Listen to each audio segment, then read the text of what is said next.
So, would you like me to introduce you? Okay. Welcome everybody. My name is Armağan Burda. I'm a composer and I got my doctorate from this wonderful gentleman at the University of Arizona. So I'm also the student of Cameron Ince from University of Memphis. I got my master's from him. So I feel like I'm the part of this MIAM, wonderful MIAM family, even though you don't know me. And after getting my degree, I'm right now at Maltepe University Conservatory, and thanks to our guys, they are also here, our composer students.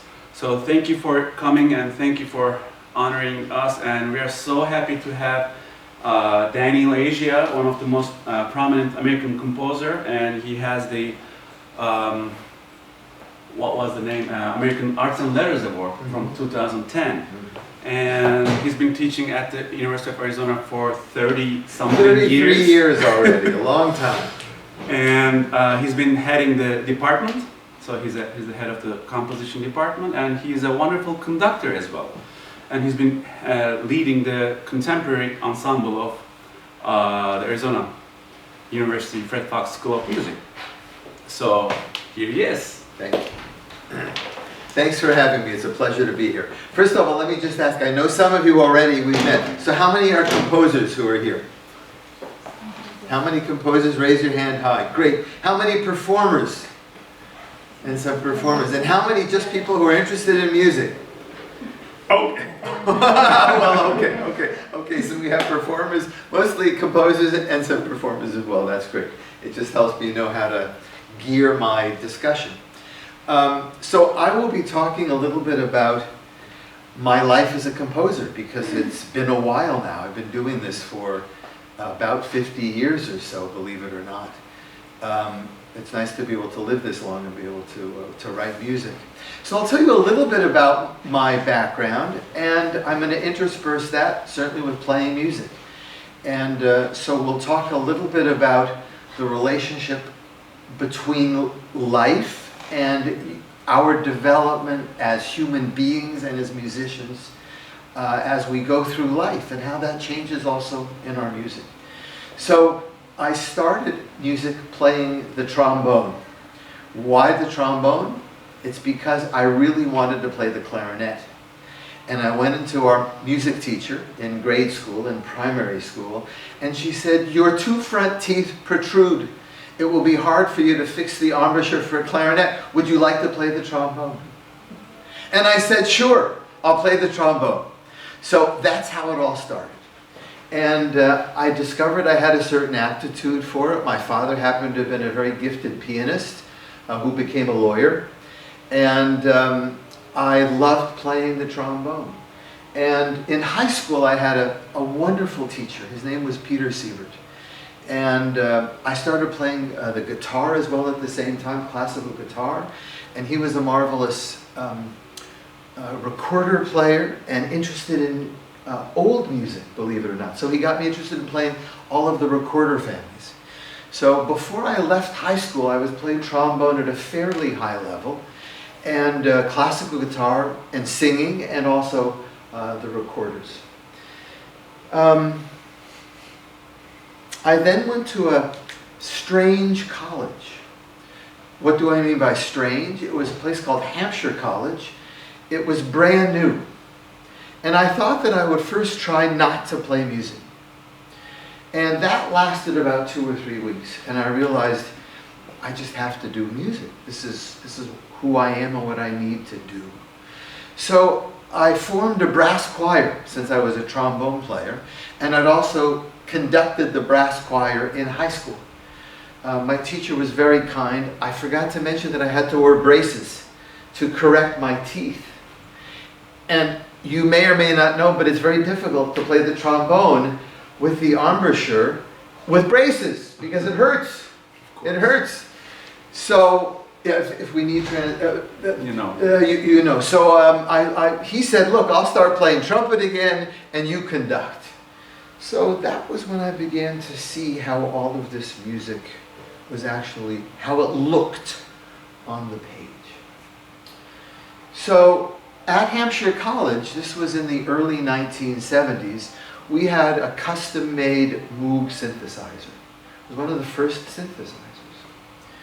And I studied electroacoustic music, and I studied acoustic music at the same time with my professor, whose name was Randall McClellan.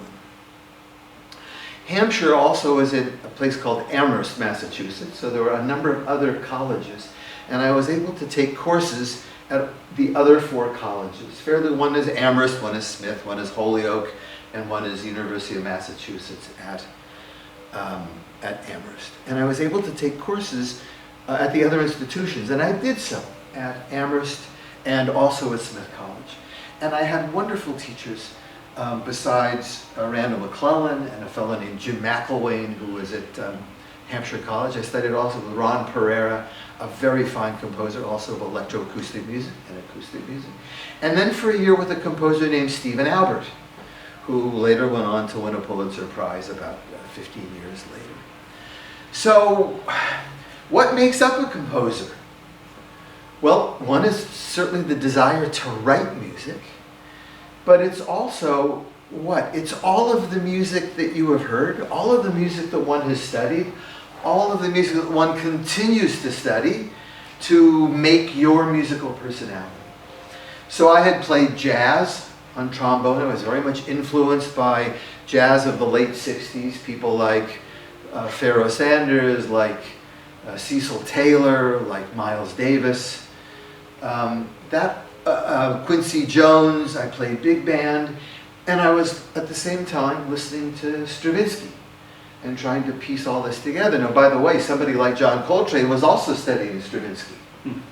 Little do most people know, right? And reading Slonimsky's Thesaurus of Musical Scales and trying to find out what new materials he could glean from. So there was a time when jazz and the classical world was somewhat intertwined, or at least crossed paths for a while. And that's certainly true in my music, and I think for most of my American contemporaries certainly. We grew up with American rhythms, which means American vernacular music, popular music, and jazz, and I think that invades or is part of much of my music, at Hampshire College, and then at Yale, where I went as a graduate student, I was listening to all sorts of music. I was listening to Earl Brown, certainly to John Cage, to Jacob Druckmann, to Joseph Schwantner, to Lutoslawski, to Penderecki. So these were to George Crumb. So these were all composers who came into my mind, my musical mind. After I left Yale, I went into New York and I started a contemporary ensemble called Musical Elements, which ran for about 15 years. And as I mentioned to a few students, at the time in New York in the mid-70s, the scene was pretty much dominated by groups like the Group for Contemporary Music, Speculative Music, at least in the uptown scene, which means the more academic scene. There was also the downtown scene, which was Philip Glass and Steve Reich. We called ourselves Midtown, somewhere between downtown and uptown. And I mentioned to a few composers. So if you're here in your personal lives as a composer, you don't have to necessarily jump all the way over here. You can also go into the middle, right? There's a lot of room in the middle with various ideas pulling back and forth. I've left out a few details, but if anybody wants to ask more, you're welcome to do so. But let's go to some music. After I got to New York, I received a DAAD grant, Deutsche Akademische Austauschdienst, the German equivalent of a Fulbright, and spent a year studying with Isam Yun in Berlin. It was a very important experience for me to discover who I was as a composer, which is to say, as composers, you can define yourself by aligning with somebody as well as by being in opposition to somebody. An interesting idea, I think. Which is to say, you decide who you are by looking at yourself in relationship to other composers and deciding what you might find of interest in their work and what you might not find of interest. So it's a process of finding out who you are and what your musical spirit is. After working with Professor Yun, I worked for 5 years at the Oberlin Conservatory as a conductor. I was writing music all the time, but I was conducting the wind ensemble and the contemporary ensemble. And with some students today, we've talked about Messiaen. I hadn't known Messiaen's music very well. Nobody had exposed me to it, as it were, said, this is music you must know. But by conducting pieces like Et Expecto Resurrectionem Mortuorum, or Oiseau Exotique, or Colors of the Celestial City, I began to learn his style. Obviously, as a conductor, one has to dive in and find out as much as you can about those works. So a composer like Messiaen became more important to me than he ever had, certainly as an undergraduate or graduate student.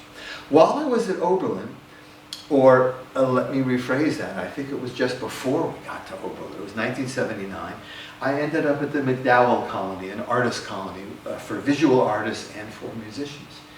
And I wrote a piece there called Why Jacob? And it was a piece for chorus and piano.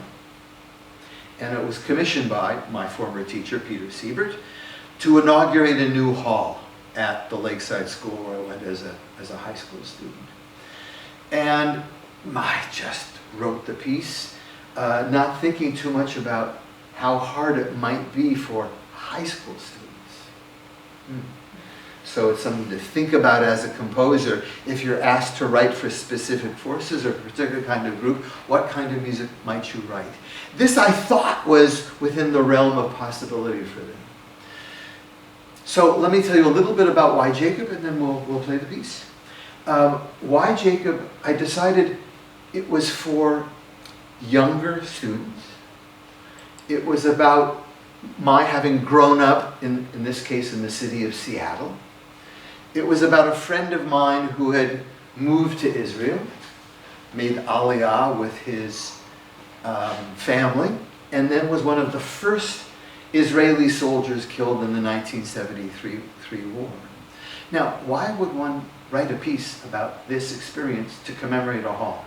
I took a somewhat contrarian view, an oppositional view, which was, it's not that we should just celebrate, but we should also remember those who aren't with us here to celebrate.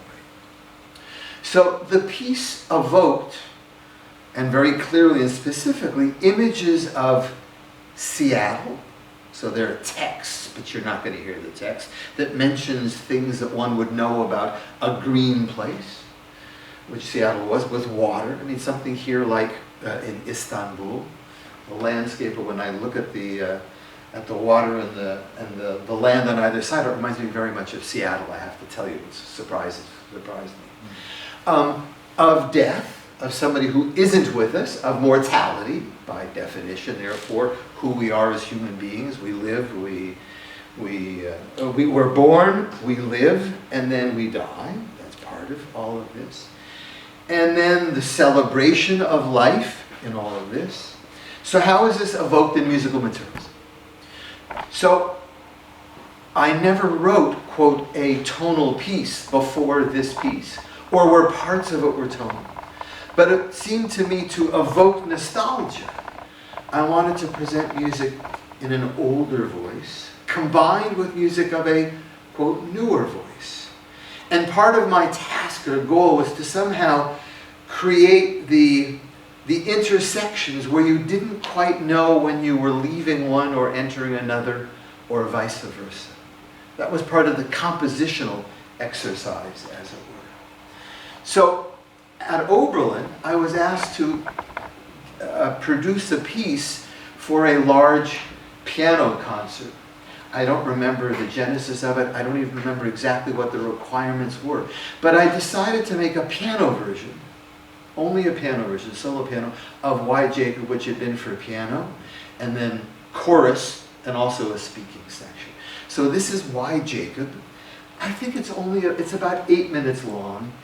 I encourage you, if you want, just to close your eyes, go deep into the listening experience, and think about where you hear these themes of moving from one music to another. I'll mention one other thing. There's certain moments also of almost where you are in the darkness of the universe. and trying to portray this moving from the human to the universal. Let's put it something like that. And where the universe may even rip because of the death of a person, or a gunshot occurs that rings throughout eternity and throughout the universe. This is black light. Why, Jacob? Excuse me, why Jacob? Okay. Yes, please.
music, like most fields, asks certain questions, or we ask questions of ourselves as composers.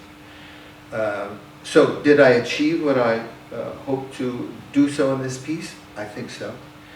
The questions I ask, can one still write a melody or a tune as a living contemporary composer?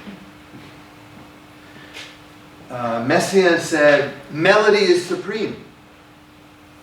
Now his melodies weren't as tonal as this often, but they're as recognizable. George Rochberg, a well-known American composer, left serialism for writing in the styles of Brahms and Mahler and orchestrating Mozart, because he was fed up with serialism. He concluded it could only express a certain kind of emotional state. Bill Balcom, views the musical universe of the 21st century as tonality somehow in the middle, atonality in the next circle, and then perhaps serialism in the next, and then something else out here that might combine all. Which is to say an eclecticism, or the allowance for an eclecticism. Whereas Boulez said, we must move into the future, we reject any music from the past, there can't be any reference, there can't be any association with the music of the past. To write anything tonal is to write things that are completely irrelevant. I disagree with that last statement, right? I ended up moving from a more a radical position of atonal music to one that, that absorbs atonality into tonality. And this is one of the first pieces to do that. Although a piece that preceded it was one called Sand 2. How does Sand 2 start? It goes like this. From the desert, when we'll be sand again. Kind of a bluesy sound, right? But guess what? It's also an octatonic scale, which jazzers were using, of course, Rimsky-Korsakov and then Stravinsky and a host of other composers of the 20th century. But it's much more textural than this is. I also decided at some point that I wanted to reduce the number of pitches in my music. I wanted to reduce the textures, that I wanted each note to matter more. Kind of the way the old guys used to do it, right? Mozart, Beethoven. Every note was in its place. Now, this has more gestures still, that you certainly wouldn't find in an older music, and I still love those gestures. But the music is also a little bit more refined now in terms of pitch content. The gestures are somewhat more reduced, so again that we hear every pitch. Not to say that you can't write a roulade as we heard in the Chopin barcarolle today, right? Coming over on the radio. It's not to say that at all. It's just to say, yeah, we want the gesture to include notes that all make sense.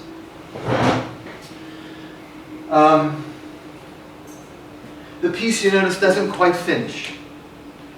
It somehow drifts off into space.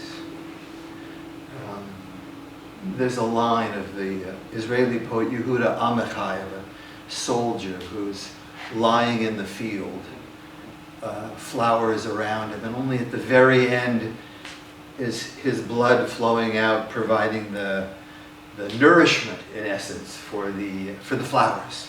What a strange kind of metaphor for us to think about. Huh? But that was sort of what I was doing. It's kind of like a music box that slows down, and you hear it slowing down, and then just stops mid-phrase, as I suppose death gets us all. So there it is, and you never know. Or you rarely know when it's going to hit. So there it is. Any questions about that anybody would like to ask?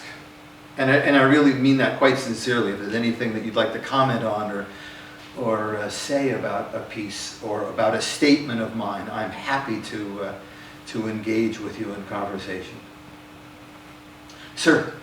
Yeah, in this work we just listened to, I noticed a sort of twofold direction, right? So there were moments of pure melody and moments of more atonal. Yes. Melody.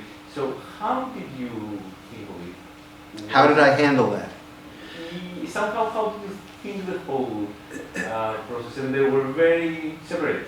Yes, yes. I thought of it, if you're asking from a philosophical standpoint, it was almost moving from the present into past memories and past dreams. That was the philosophical or dramatic premise. And the way I tried to combine the two worlds or make them move more is the very opening, yes, it's kind of, and then it moves into a somewhat pointillistic placement of pitches. Those pitches actually come right out of a G minor scale. You don't recognize it as much because I've placed them pointillistically in registral space. But I think intuitively and subconsciously, you hear that this is somehow a netherworld, if you will, a world between two worlds, because now all of a sudden there are chords in the left hand which are either chordal or in some way more tonal, not functionally, but reside with pitches in that kind of tonal pitch collection, as it were, but displaced almost as if they're separate particles or separate atoms that only then get pulled together when the tonal music actually appears. And my hope is that one hears the relationship again subconsciously, and then it comes into focus when the melody appears. Does that? Yeah. Okay. We'll move on. We're going to go to black light. After my tenure at Oberlin, I received a couple of grants that allowed me to live in London for a number of years. I wrote a large piano piece called Scherzo Sonata. Again, elaborating or trying to take some of the things I've learned here. It's in 7 movements, a nice arch form. It lasts about 35 minutes. It was written for the same pianist who played this, Jonathan Shames, who was a wonderful friend, wonderful pianist, still is. From that, I was then commissioned by the American Composers Orchestra in New York to write a piece for them. And they said, you know, we'd like a piece between 10 and 12 minutes long, 10 or 14 minutes long. Will you do that? And I said, yes. So I'd already orchestrated Scherzo Sonata, because as I was writing it, I was imagining colors that I had never really quite imagined before. And or I was thinking about that. And I remember I said this was 7 movements, and I thought, oh, this is ridiculous, you know, what are you thinking about? And then I realized that there were 2 movements that were rather complex, that I wasn't sure how I would in fact orchestrate them for an orchestra, for God's sakes, in which everybody had to play 3s against 5s, that sort of thing. It was very complicated. So I took 2 movements out, I wrote to the American Composers Orchestra, I said, do you mind if the piece is a little bit longer? They said, fine, write a longer piece. So I orchestrated the 5 movements and set off a piece that was about 22 minutes long. And I got back a note from the person who had commissioned me that said something along the lines of, you know, by a little bit longer, I thought you meant maybe 16 minutes. You know, you're the opener. Then we have a concerto. Then we have intermission. And then we have a big long piece, a symphony. And, of course, I hadn't thought about that. And they said, you've written us a symphony. I looked at the piece, and it was a nice long piece. It had nice relationship between the movements, as I mentioned, this arch form. And I said, it looks like a duck. It sounds like a duck. It's a duck, so it looks like a symphony. It sounds like a symphony. I'm going to call it Symphony Number 1. Well, it wasn't to be played by the American Composers Orchestra. And he said, do you think you can write a piece that's between 8 and 12 minutes long? And I thought to myself, and in that period, I discovered a way to orchestrate the 2 movements that hadn't been included in the symphony. So what you'll hear now is black light. It's in 2 movements. It's an adagio and a scherzo. 3 minutes and about 5 minutes long. The scherzo has 2 different sections. You'll hear, I've mentioned to some students already that I rather have a basic notion of music. It's either slow, moderato, or fast. Everything else is some sort of variant of those three speeds. So we have a slow adagio with, I hope, a lovely tune that you will hear and maybe remember. And then a scherzo based on a very simple skipping motive of this.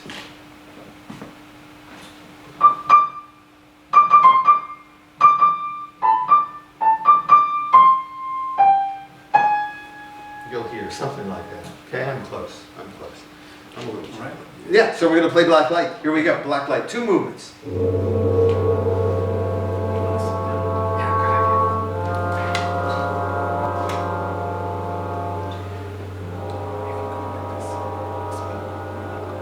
Okay.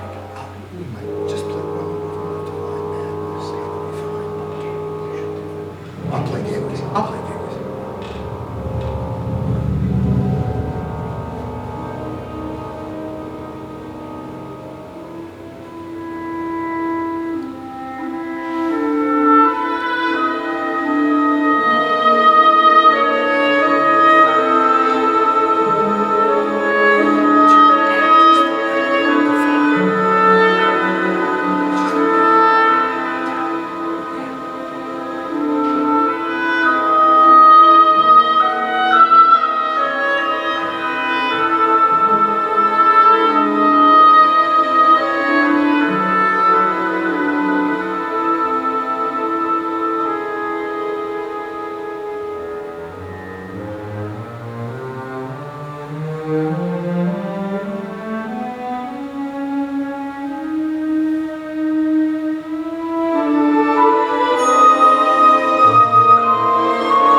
B section.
Okay, so that's black light.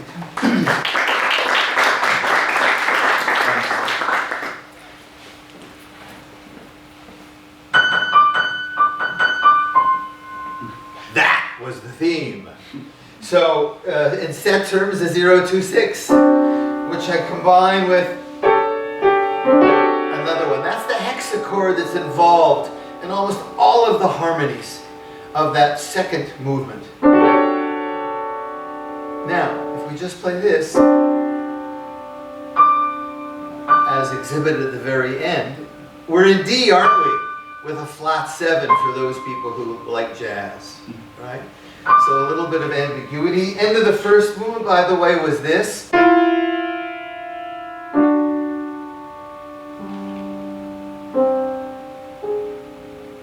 So also emphasizing the dyad of D and F sharp, and then clouding it, or making it suspicious. Maybe it's just the 5 of G, but then what's the A flat? Okay, so leaving that first movement somewhat open. We were talking, I was just mentioning a couple of students, that Scherberg, of course, mentioned the emancipation of dissonance, to which George Rothberg said, well, people can be emancipated, but how do you emancipate an interval? What does that mean?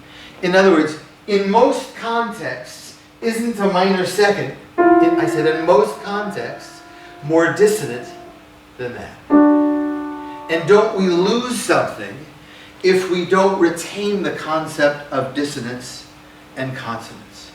It's what's really at the heart of Western music in particular, what creates tension and release, and therefore movement in time and movement in space as well. So I've tried to retain always that sense of dissonance and consonance and allowing the listener to get a clear sense of what that means in my music. That second movement, also the B section, ba-da-da-da, ba-dum, ba-dum, boom, boom, ba-da-dee-da, is what the left hand has been playing in the first movement.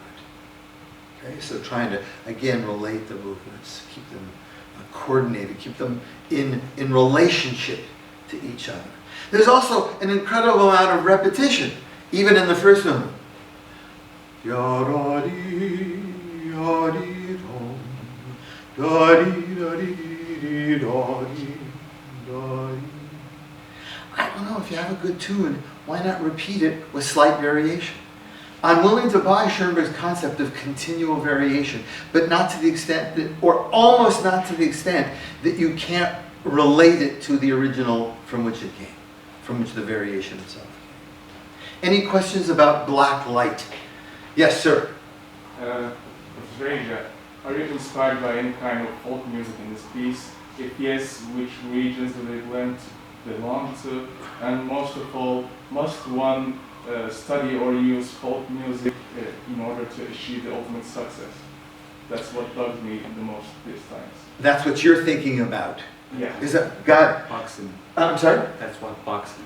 That's what Yeah, bugs that's you. what bugs That's me. what bugs you. Okay. So it's a very interesting question. So thank you for that. My music does not generally use folk tunes. In the way, for example, that Berio orchestrated folk songs in his folk songs, or in pieces that followed thereafter, he specifically says that he is working off of Italian folk material. I think that one can use found material in that way, as Brahms did, as Haydn does, as long as we take folk material and raise it to a higher level. That's, I think, our jobs, is to provide music that is of a higher level. There's a wonderful critic, and I suggest all of you look into him. His name is Albert Murray. I just wrote an article about a book of his called Stomping the Blues. And you think, why is Asia reading a book by Albert Murray called Stomping the Blues? Well, it's all about jazz. So he loved jazz, and he said, look, jazz is a legitimate high art form. I still am not sure. I still want to talk to him about it. Unfortunately, he's dead. But sometime I'll get a chance, I hope. Anyway, he talks about folk music and commercial music and high art music. And he says, folk music is just that.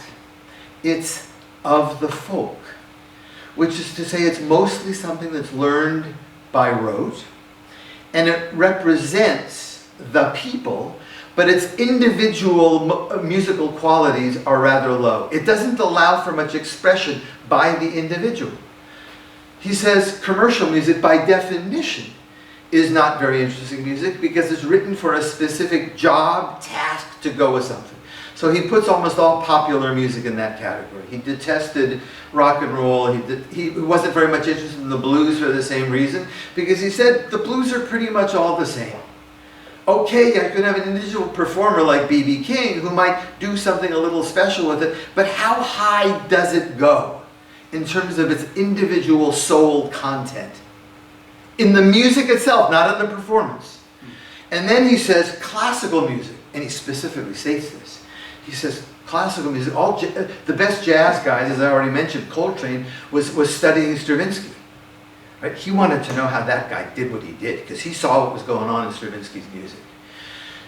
So if you take music and make something that is now individual from your soul, then I think it's fabulous. If you're just quoting it or just using it, or rather if the quote has nothing to do with what surrounds it, then it's immaterial, it's not important. But if you can do something different, as Berio actually does, I mean, what Berio does is he puts the folk music in a setting that transforms its nature almost. It raises it, for me at least. And in some of his following pieces, I don't think they're quite as exceptional as a piece like Sinfonia, he does the same. Okay? Yeah, that was quite sufficient, thank you. Okay. Anybody else?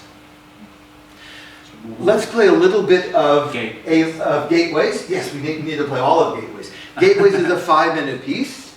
I was commissioned by the Cincinnati Symphony Orchestra to write a piece for their fanfare project. 50 years prior, they'd had a fanfare project that resulted in, among other pieces, Copland's Fanfare for the Common Man. If you've never heard that piece, you might want to listen to it if you're ever asked to write a fanfare, or just to listen to an exceptional piece. Ba-da-dim, ba-di-dum, jum, tom, dim, tom. All about fourths. All about fourths in that piece. So this is Gateways. They said a 5 to 10 minute piece. Guess what? I wrote them a 5.5 minute piece. So what are you going to hear in this piece? You're going to hear lots of little threads. It's hard for me to write a purely simple piece. So this piece is more mosaic in character. It won't make complete sense until we get to the very end. Maybe that's true of all pieces. But this is not a narrative, but rather a mosaic where the different parts of the mosaic are developed as they all go along at the same time, providing essentially foils for each other. You'll hear the opening theme, just so you know. So if this was Black Light, this is Gateways. Simply without that note. What is that chord? So it's a D major chord with a suspended fourth, or a fourth, and the flat 7 again. It's all about that, and this. I couldn't get out of my head. And this has been something that's sort of present in a lot of my music for the last 25 years. This minor 9th, major 7th, going to something. It can also go to this. Let's just try. Or, right? It's sort of a gateway to various possibilities. So here's Gateways. It's that this piece. Bum digga dum dim dum dim bum bum bum bum bum bum dum digga dum dim dim bum bum bum bum bum is the first theme. You'll hear it at the start. Then it's in the center as another pillar, but way behind in the strings, and I think in muted trumpets, and then finally the whole orchestra sings it at the very end. It's a rather traditional piece in that regard, but those are the 3 pillars. Let's.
pillar.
Okay, so there you have gateways of fanfare.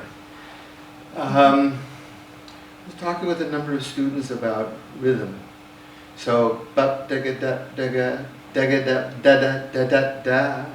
So the use of eighth notes. I said, so what's a fanfare? Well, it's usually eighth notes and 16th notes. How can you make that really expressive and interesting over the a longer period? Even in this case, 5 minutes. And of course, Messiaen is the go-to guy for that, which is taking particular rhythms and then figuring out how to rotate them or to reorder them so that every time you hear them, they're just a little bit different than the time before, but still the same.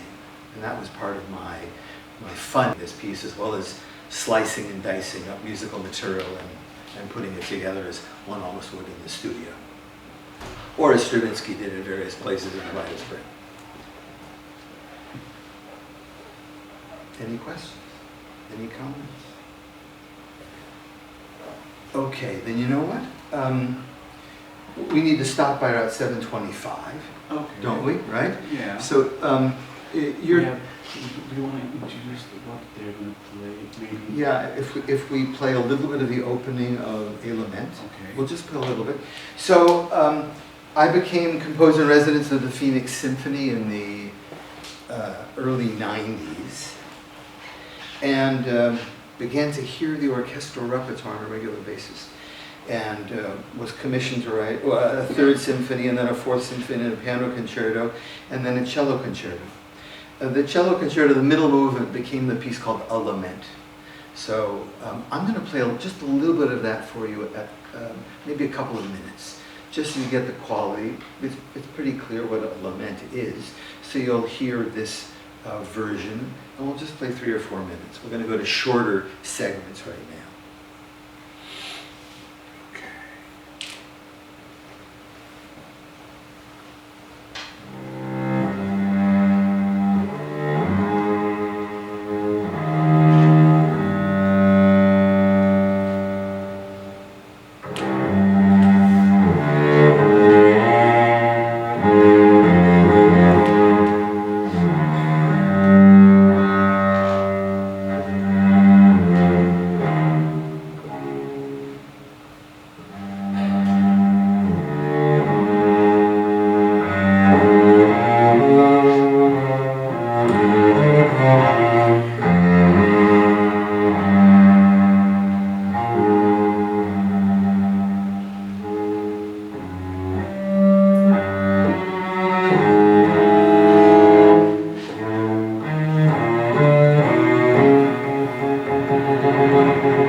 Quality.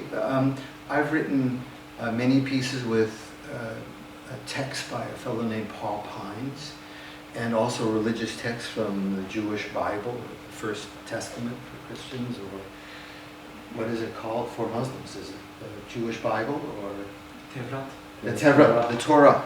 So there you go. So and also I'm an active practicing Jew, so I sing and I lead prayers, so that has come into some of my music, certainly in this and also in my piano concerto, where when Andre Michel Schub played the middle movement, he said, you know, my uncle was a cantor. I get this. This is no problem. This is clear.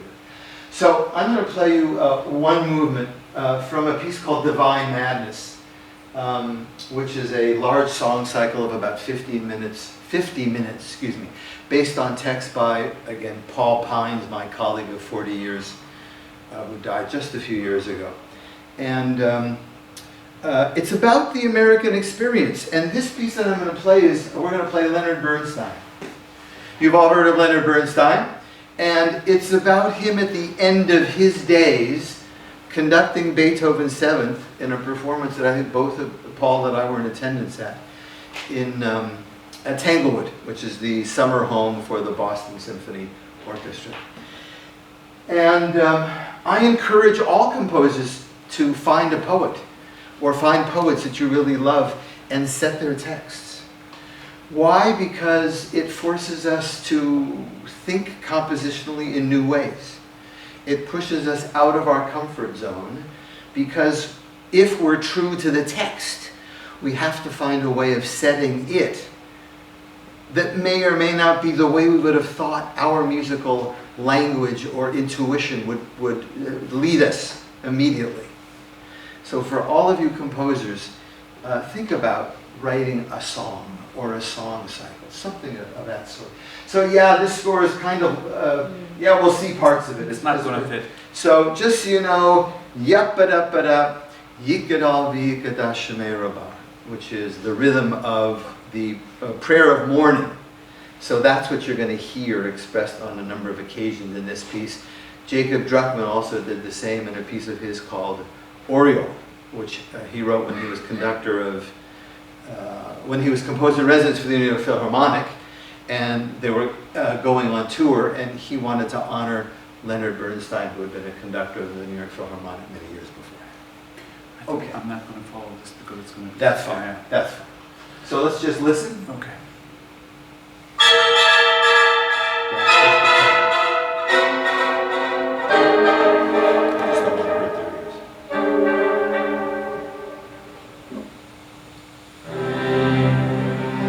Leonard Bernstein slows the tempo of Beethoven's sound, as if unwilling to let go.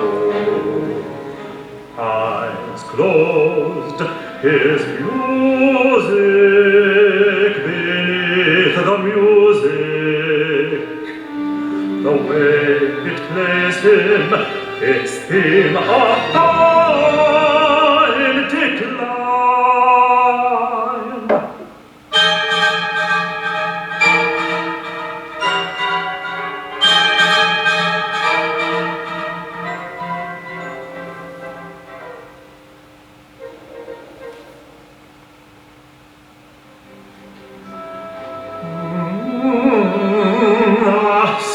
Narcissus, sinking past his own reflection to face a judge who asks, what is the penalty for a life buried at its boiling point?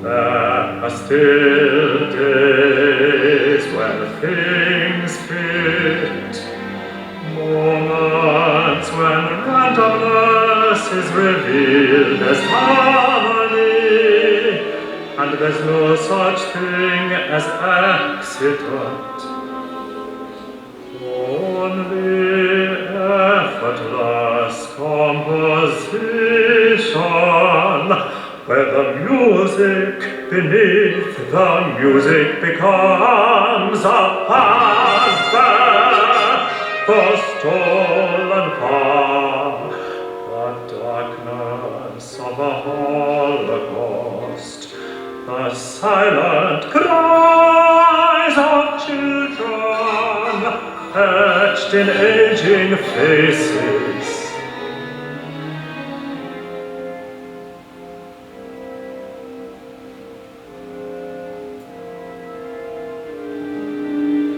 His own extinction, the symphony unwritten, as if it was still in his power to write it.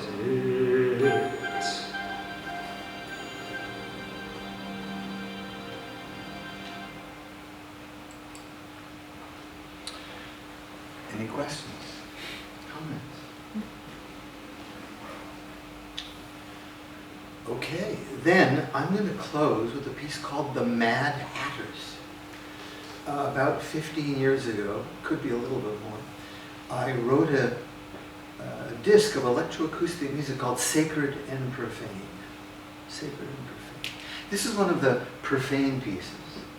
Hatters used to go mad because they worked with mercury, which made the brims of hats stay very brittle, as it were. And we didn't know, or they didn't know then, that mercury then absorbed in the body would go to the brain and eventually drive people then crazy. So this is meant to be a somewhat humorous piece inside the head of someone who's going just a little bit mad. This is the Mad Hatters.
Thank you very much for coming, and I hope you enjoy the concert. If you can stay for the concert, it's always better live. That's all I can say. And if anybody has any questions, I'm happy to... I have one question. Please. Anyone else? Okay. Sorry, this is our one of my best friends. He's a professor of music, composer, Koray Sazlı, one of our Russian's best friends, and he's from Boston University. He's a graduate from Boston University. Okay. Thank you very much one more time. Welcome here. We are really happy to have you here. My question is actually maybe more philosophical about black lights. Because all the pieces I heard so far, more or less either have some pure, very naked, some tonal passages, or sometimes very pointillistic, like as in the first piece, more abstract version. But the black light, I heard the last pure, very, very pure, just major chord at the end. Mm. And since the title is Black Light, and I just wondered the association between that major chord ending with the black light and why it comes all the way at the end just once. Okay. So black light, as I mentioned, the metaphor of black light was for me in the desert, the time just before the dark, just before light in Tucson, where the light of the sky is actually its darkest, and then the sun comes up very quickly and it's incredibly bright. So I decided that was the idea behind the first movement. So yes, I think that pieces should have beginnings, middles, and ends, and I don't mind if as a composer I help lead the listener to hear that. So again, at the end of the first movement it goes absolutely right. That diet is now set as, and it's a dyad without the fifth, by the way. And then the final chord is something like, right? Again, always a certain ambiguity between the two worlds. That's, I think, the best I can do for you in this amount of time, since the concert's in 5 minutes. So let's take one more question. You're gonna have to speak loudly with the mask for me. Okay, about the last piece. The last piece? Yes, I was wondering what kind of instruments. Oh, in the very last piece? Yeah. Black Hatters? Yes. That's all electroacoustic music, produced by and large with a program called Medisynth, as I remember. And then various filtering packages that we had. That was coming from a non-musician friend. That's a non-musician friend. Got it. Yeah, so this is all electroacoustic from the computer itself. How did you call the software? Medisynth. Medicine? Medicine. The year of its composition? Which composition does that apply to? No, no, what year? The year of the composition. What year did you compose? Oh, I think it's probably about 20 years ago. It's already an old piece. Okay. It's an old piece. Thank you so much. This has been a pleasure.